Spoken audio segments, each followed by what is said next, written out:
Hello dear students, आज का अपना टॉपिक है ECG. ECG means electro cardiography.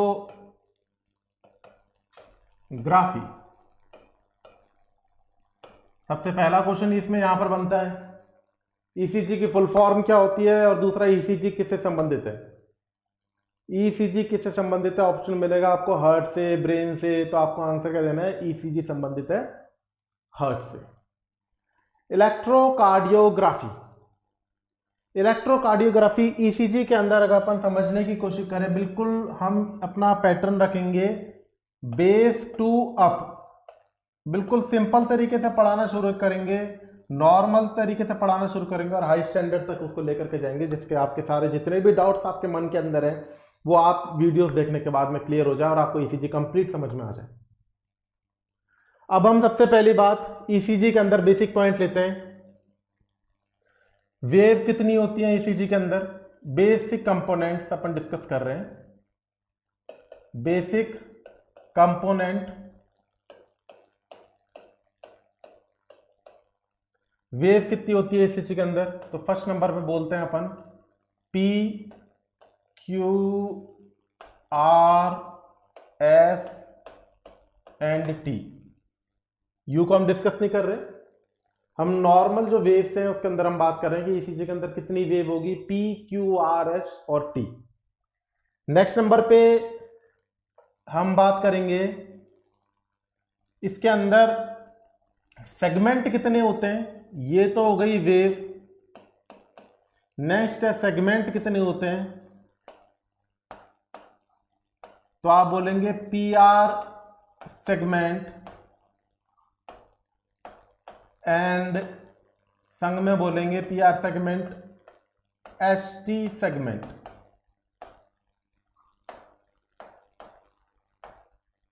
Third number पे पूछेगा इंटरवल कौन कौन से होते हैं, तो आप बोलेंगे पी आर इंटरवल,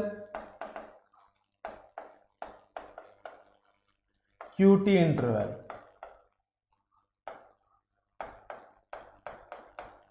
अब ये चीज आपको कुछ रटने की सी लगी कि ये सब P Q R S T Q T P R, ये इंटरवल्स क्या होते हैं, सेगमेंट क्या होते हैं, सब डिटेल डिस्क्रिप्शन आपको दिखाया जाएगा, पूरा समझाया जाएगा कि एक चीज, सारी चीजें आपके यहाँ पर क्लिनिकली क्लियर करवाई जाएंगी कि अरिथमियास क्या होता है, डिसअरिथमियास क्या होता है, नॉर्मल रिदम क्या होता है, सब चीजें स्टेप बाय स्टेप क्लियर होंगी।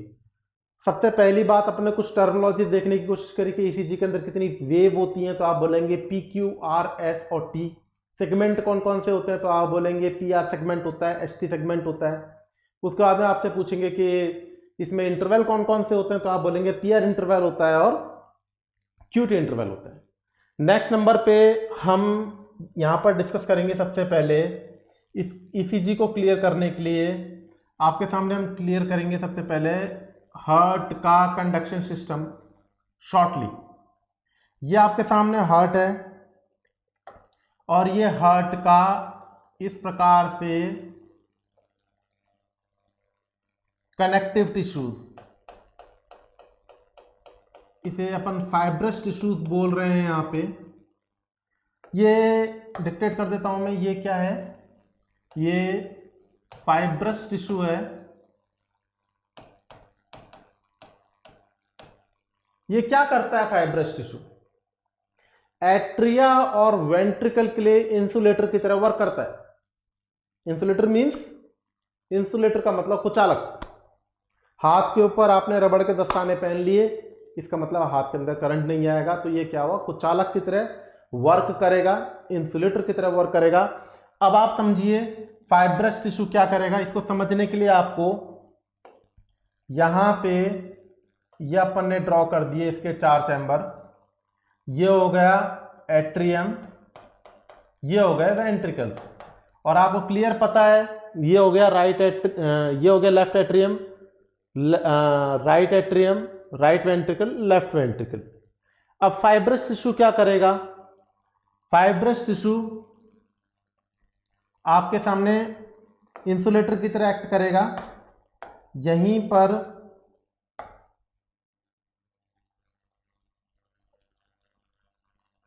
ये जो मैंने आपके सामने ड्रॉ कर रहा हूं, ये जो कंडीशन मैं आपके सामने ड्रॉ कर रहा हूं, ये क्या है?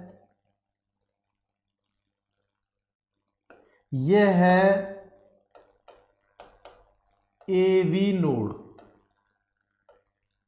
ये है एवी नोड। इस प्रकार से आपके सामने 4 चैम्बर हुए। ये हो गया left atrium, left ventricle, right ventricle और राइट एट्रियम। और यहां पर आपके सामने इसका प्राइमरी पेसमेकर और इसका नेम है एस ए नोड। इतना आपको नॉलेज होगी। ऐसे नोड का फुल फॉर्म होता है sino atrial node. AV node का atrio ventricular nodes. Sino atrial node से इलेक्ट्रिकल इंपल्सेस पैदा होंगे। देखिए मेरा कार्य यहां पर आपको हार्ट के एनाटॉमिकल स्ट्रक्चर या कंडक्शन सिस्टम समझाने का नहीं है। कंडक्शन सिस्टम के लिए आपको अलग से अपनी क्लासेस देखनी पड़ेगी इसी मेरे एनर्जी स्टडीज के चैनल के ऊपर। यहां पर मैं आपको ईसीजी को कॉलरेट करना चाहता हूं, तो ईसीजी को पढ़ाने के लिए मुझे जो बेसिक पॉइंट्स बताने हैं वो मैं आपको समझाने की कोशिश कर रहा हूं। मुझे आपकी प्रीवियस नॉलेज से बिल्कुल भी अटेंशन नहीं चाहिए कि आपको कितनी नॉलेज है। मुझे जिन जिन चीजों की जरूरत है मैं वहां पर आपके सामने क्लियर करूंगा। यहां पर मैंने आपके सामने हार्ट के 4 चैम्बर बनाए, right atrium, left atrium, right ventricle and left ventricle. और इस चारों जो चैम्बर्स हैं इनको अपन ने दोनों चैम्बर्स में अपन ने फाइब्रस टिश्यू के द्वारा डिफरेंशिएट किया। फर्स्ट प्राइमरी पेसमेकर बनाया ऐसे नोड, इससे इलेक्ट्रिकल इंपल्सेस जनरेट होंगे। और ये इलेक्ट्रिकल इंपल्सेस कहां जाएंगे? ये इलेक्ट्रिकल इंपल्सेस डाउन, ये इलेक्ट्रिकल इंपल्सेस कंप्लीट एट्रियम में इस प्रकार से ट्रांसफर होंगे और एट्रियम में साइमल्टेनियसली एट्रियम होगा, कॉन्ट्रैक्शन होगा या डिपोलराइजेशन होगा। अब ये कॉन्ट्रैक्शंस कहां पर आएंगे? ये कॉन्ट्रैक्शंस आएंगे एवी नोड के अंदर। एवी नोड से कहां जाएंगे? एवी नोड से आगे की तरफ ये जाएंगे आपके सामने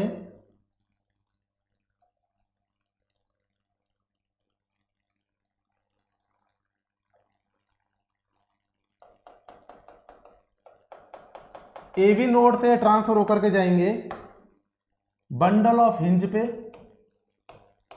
बंडल ऑफ हिंज पर, बंडल ऑफ ब्रांचेस पे, बंडल ऑफ ब्रांचेस पर, परकिंजे,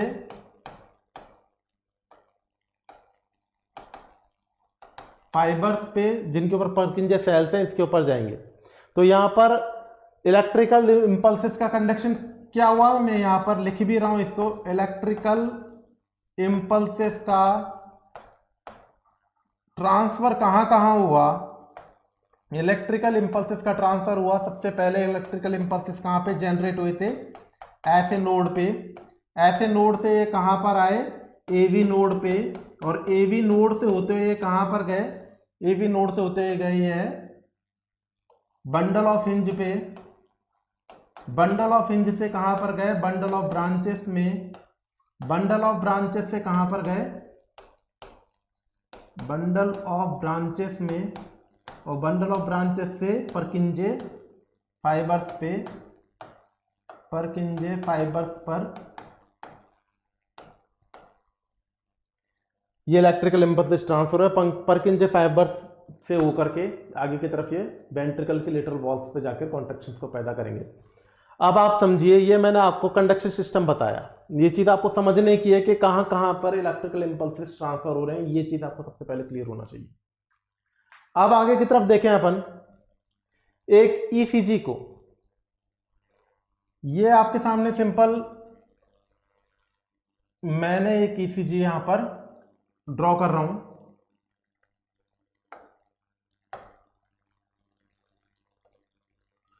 ये आप बोलते हैं ये है पी वेव,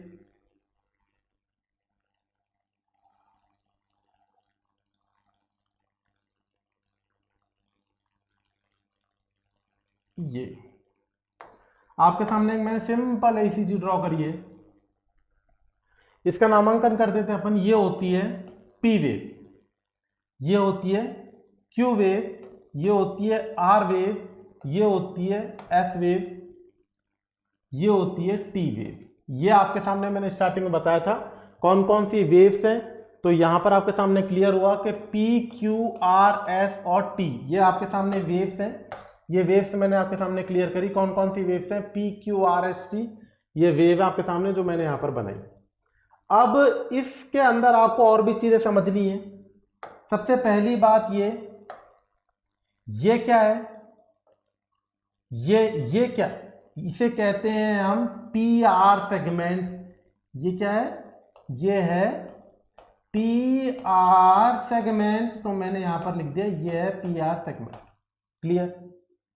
इसके बाद में यहां से लेके यहां तक इसे क्या बोलेंगे आप, तो इसे बोलेंगे आप एस टी सेगमेंट। तो आपके सामने दो प्रकार के सेगमेंट भी क्लियर हुए। कौन कौन से सेगमेंट बताए थे मैंने आपके सामने, एक सेगमेंट बताया था पी आर सेगमेंट और एक बताया था S T segment. Now we are discussing about the P R interval. P R interval कहां है, पी आर इंटरवल को देखिए, ये आपके सामने हो गया पी आर इंटरवल। कहां से कहां हो गया P R interval,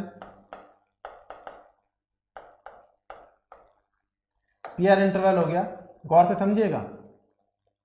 eight the beginning of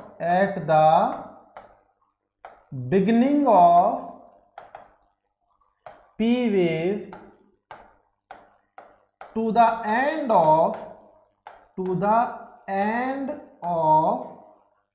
P R segment. समझिए कि यहां मतलब पी वेव से स्टार्ट हो रहा है, बिगिनिंग से यहां से शुरू हो रहा है, और पी आर सेगमेंट जहां खत्म हो रहा है। पी आर सेगमेंट कहां है, देखिए ये रहा पी आर सेगमेंट। अब आपके पास में ऐसा कोई क्वेश्चन हो कि सर इसको आपने पी क्यू सेगमेंट बोलना चाहिए था, पी आर सेगमेंट क्यों बोला, तो मैं आपको डिटेल्स स्टडी के अंदर पूरी चीजें क्लियर कर दूंगा। अभी आपके सामने कोई क्यूरियोसिटी पैदा हो रही है, उसके लिए मैं बोल देता हूं कि इट इज नॉट नेसेसरी कि हर बार क्यू वेव क्लियरली प्रेजेंट हो। कभी कभी क्यू वेव क्लियर प्रेजेंट नहीं हो पाती है, इसलिए अपन यहां पर आर को मोटो रखते हैं और अपन बोलते हैं पी आर सेगमेंट। तो आपने देखा कि पी आर इंटरवल क्या है, तो पी आर इंटरवल है at the beginning of P wave to the end of P R segment. और now we are discussing about QT interval. QT interval के लिए देखिए जरा, देखिए जहां से क्यूआरएस कॉम्प्लेक्स शुरू होगा, ये देखिए यहां से क्यूआरएस कॉम्प्लेक्स शुरू हो रहा है, और जहां पर टी वेव एंड होगी इसे बोलेंगे अपन क्यूटी इंटरवल। तो आपके सामने कई चीजें क्लियर हुई। सबसे पहली कौन कौन सी चीज क्लियर हुई, होती क्या है, घबराने की जरूरत नहीं, एक चीज बताऊंगा। सबसे पहले तो मैंने आपको बताया कुछ टर्मिनोलॉजीज को मैंने ईसीजी में रखा, और ईसीजी में रखने के बाद अब ये बताऊंगा कि ये क्यों बन रही है। पी वेव है वो ऊपर क्यों जा रही है, क्यू वेव नीचे क्यों आ रही है, what is the meaning, why are the P wave deflection are in positive and why the Q wave are deflection in the negative. तो ये चीजें आपको डिटेल्स आपको कंटिन्यूसली समझ में आएगा। अभी ऐसी कोई क्यूरियोसिटी पैदा ना करें। अभी तो सबसे पहले ईसीजी की फुल फॉर्म समझी। ईसीजी की फुल फॉर्म समझने के बाद में हमने देखा इसमें होते क्या क्या है, कुछ वेव होती है, कुछ सेगमेंट होते हैं, कुछ इंटरवल होते हैं, और वो क्या होते हैं अब मैं बताऊंगा। उसके बाद में कैसे होते हैं वो भी मैं आगे स्टडीज के अंदर आपको क्लियर अभी करता जाऊंगा। तो सबसे पहले हमने देखी वेव कौन कौन सी है, तो आपने बोला P wave, Q wave, R wave, S wave और T wave. We are not discussing about the U wave right now. Second number पर अपन ने देखा सेगमेंट कौन कौन से होते हैं, तो पी आर सेगमेंट होता है, एस टी सेगमेंट होता है। अब ये पी आर सेगमेंट क्या होता है और एस टी सेगमेंट क्या होता है अभी मैं आपको क्लियर करूंगा। पी आर सेगमेंट के बाद अपन ने देखा दो प्रकार के इंटरवल, पी आर इंटरवल और QT interval. P R interval कहां से कहां होता है, at the beginning of P wave to the end of P R segment, और क्यूटी इंटरवल कहां से होता है, at the starting of Q R complex to the end of T wave. तो ये क्या होगा, ये कहलाएगा आपके सामने क्यूटी इंटरवल, और इस कंप्लीटली इसको अपन बोलेंगे क्यूआरएस कॉम्प्लेक्स, क्यूआरएस कॉम्प्लेक्स या क्यूआरएस वेव, क्योंकि कंप्लीटली आपको देखने को मिली। आपने ये चीज समझी। अब इसके बाद में हम डिस्कस करते हैं सबसे पहली बात, पी वेव, क्यूआरएस वेव, इनसे संबंधित जो भी कोरिलेटेड चीजें हैं यहां पे। ये आपके पास में कंडक्शन सिस्टम। सबसे पहली बात, जैसे ही ऐसे नोड इलेक्ट्रिकल इंपल्सेस स्टार्ट करेगा, इलेक्ट्रिकल इंपल्सेस कंडक्टेड करेगा 60 to 100 बीट्स पर मिनट के हिसाब से, तो क्या देखने को मिलेगा आपको? एट्रियल डिप्लोराइजेशन देखने को मिलेगा। और एट्रियल डिप्लोराइजेशन को आप किससे क्लियर करेंगे? एट्रियल डिप्लोराइजेशन को आप क्लियर करेंगे पी वेव से। कोई डाउट नहीं होना चाहिए, जहां तक मैं जानता हूं ये बेसिक क्वेश्चन है आपके लिए। ऐसे नोड से देखिए, ऐसे नोड ने क्या किया? इलेक्ट्रिकल इंपल्सेस कंडक्ट किए, जिसके कारण से एट्रिया में डिप्लोराइजेशन हुआ, कॉन्ट्रैक्शन हुआ, और इसके कारण से कौन सी वेव बनी? उसके कारण वेव बनी P wave. Clear? No doubt. Now अब ये जो कॉन्ट्रैक्शंस हैं ये किस में आएंगे? वेंट्रिकल्स में आएंगे, और वेंट्रिकल में कॉन्ट्रैक्शन होगा। और इसमें आपको पता है वेंट्रिकल के कॉन्ट्रैक्शन के लिए कौन रेस्पॉन्सिबल है? आप तुरंत आंसर देते हैं, वेंट्रिकल डिप्लोराइजेशन के लिए रेस्पॉन्सिबल है। वेंट्रिकल डिप्लोराइजेशन के लिए रेस्पॉन्सिबल है आपके सामने QRS कॉम्प्लेक्स। क्या रेस्पॉन्सिबल है? QRS complex. और यही चीज मैंने आपको ECG में बताई, कोई गलत चीज थोड़ी ना बताई। यहाँ पे पी वेव किसको इंडिकेट करेगी? लिख देते हैं यहाँ पे भी, पी वेव इंडिकेट करेगी एट्रियल डिप्लोराइजेशन को। कोई कंफ्यूजन नहीं चाहिए, एट्रियल डिप्लोराइजेशन को पी वेव इंडिकेट करेगी। फिर उसके बाद में कौन सी वेव आ रही है? QRS। तो यहां पर लिख दिया QRS कॉम्प्लेक्स किसको इंडिकेट करेगा? तो आपने बोल दिया वेंट्रिकल डिप्लोराइजेशन को। यहां तक क्लियर? 90% लड़कों ने बोला सर बिल्कुल क्लियर, और 10% लड़कों ने बोला सर यहीं पर बीच में आ रहा है, देखिए PR सेगमेंट ये आ रहा था, अब इसके बारे में बताइए। ऐसा कुछ आएगा आप लोगों के दिमाग में? 10% स्टूडेंटों के दिमाग में आया सर ये आ गया ये PR सेगमेंट, अब ये क्या है? तो यही समझिएगा आप बात को, कि यहीं पर इस बात को क्लियर कर लीजिए। ऐसे नोड से इलेक्ट्रिकल इंपल्सेस पैदा हुए जिसके कारण से एट्रिया में क्या हुआ? डिप्लोराइजेशन हुआ। ये एट्रिया के अंदर डिप्लोराइजेशन हो गया। क्लियर? ये इंडिकेट करेगा पी वेव को। अब इसके बाद में ये आपके सामने हुए वेंट्रिकल्स, ये वेंट्रिकल को इंडिकेट कर रहा है QRS कॉम्प्लेक्स। लेकिन वेव कहां जा रही है? ऐसे नोड से कहां पर जा रही है? ऐसे नोड से जा रही है AV नोड में। मैंने आपको एक चीज बताई थी, फाइब्रस टिश्यू क्या होता है? फाइब्रस टिश्यू एक इंसुलेटर की तरह वर्क करता है। फाइब्रस टिश्यू एक लेयर होती है जो कि एट्रिया और वेंट्रिकल के मध्य में किसी भी प्रकार का इलेक्ट्रिकल कंडक्शन नहीं होने देती है। I again repeat, fibrous tissue क्या होता है? फाइब्रस टिश्यू एक लेयर है जो कि दोनों एट्रिया और दोनों वेंट्रिकल्स को किसी भी प्रकार का इलेक्ट्रिकल इंपल्सेस का ट्रांसफर नहीं होने देगी। एक सिर्फ फाइब्रस टिश्यू के अंदर AV नोड है जिसके अंदर से होते हुए इलेक्ट्रिकल इंपल्सेस बाहर निकलेंगे। समझ में आई? क्लियर हुई बात? इसका मतलब फाइब्रस टिश्यू के अंदर ये चीज क्या है? ये है AV नोड, और इस AV नोड से होकर के ही निकलेंगे आपके कौन? Electrical impulses. तो AV नोड के अंदर से जब इलेक्ट्रिकल इंपल्सेस निकलेंगे, और इस कंडीशन को क्या बोलेंगे आप? इस कंडीशन को बोलेंगे यहां पर PR सेगमेंट। अब आप दोबारा समझिए, पी वेव किसको इंडिकेट कर रही है? एट्रियल डिप्लोराइजेशन को। क्लियर? तो यहां पर आपने एट्रियल डिप्लोराइजेशन कर दिया। अब पी वेव इलेक्ट्रिकल इंपल्सेस कहां जा रहे हैं? ऐसे नोड से एट्रियल, दोनों एट्रियल्स में कंप्लीट होने के बाद में अब वो गए AV नोड में। AV नोड में जाते समय कौन सी वेव पैदा हो रहा है, या कौन सा सेगमेंट पैदा हो रहा है? इसे बोल रहे हैं आप PR सेगमेंट। क्या बोल रहे हैं आप इसे? PR segment. तो PR सेगमेंट का मतलब क्या हुआ? PR सेगमेंट का मतलब हुआ इलेक्ट्रिकल इंपल्सेस कहां पर जा रहे हैं इस समय? इलेक्ट्रिकल इंपल्सेस जा रहे हैं कहां पे? AV नोड के थ्रू जा रहे हैं। और जब AV नोड से बाहर निकलेंगे तब वेंट्रिकल्स में कॉन्ट्रैक्शन शुरू होगा, तो वो भी हो गया QRS कॉम्प्लेक्स। अब आप बोलेंगे सर पी वेव के अंदर डिफ्लेक्शन देखने को मिला, QRS कॉम्प्लेक्स में डिफ्लेक्शन देखने को मिला, पर PR segment is isometric line, इसमें किसी प्रकार का डिफ्लेक्शन नहीं है, एकदम स्ट्रेट लाइन है। उसका कारण क्या है वो मैं आपको बताऊंगा, ये डीप चीज है।